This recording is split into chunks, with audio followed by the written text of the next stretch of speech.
Hello भाई, नमस्ते, प्रणाम, सलाम। देखिए, पावर स्टार पवन सिंह का जो पत्नी है, वो जो घर में आज लगता है बहुत पूजा प्रतिष्ठा की है कि पावर स्टार पवन सिंह का आसनसोल से टिकट मिल गया है चुनाव लड़ने के लिए। तो देखिए, पावर स्टार पवन सिंह का बेबी है जो सचमुच में मिल गया है। लोग अफवाह उड़ा रहा है कि ये हुआ नहीं। ठीक है, पावर स्टार पवन सिंह का जो बेबी है वो मिल गई है। और पावर स्टार पवन सिंह के लिए देखिए, वो उसमें घर में अपना पूजा कर रही है। इसमें साइड में देख लीजिए, पूजा करने का तस्वीर लगाए हैं हम, पर वीडियो चलाने का अलाउ नहीं है, कॉपीराइट आ जाएगा। ठीक है, इसके वजह से हम लोग वीडियो नहीं चलाते हैं।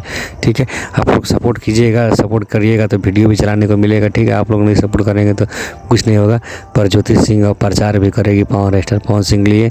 आप लोग दुलार पर बना कर रखेंगे तो ठीक है। अपने छोटे भाई के चैनल को सब्सक्राइब और शेयर करिए।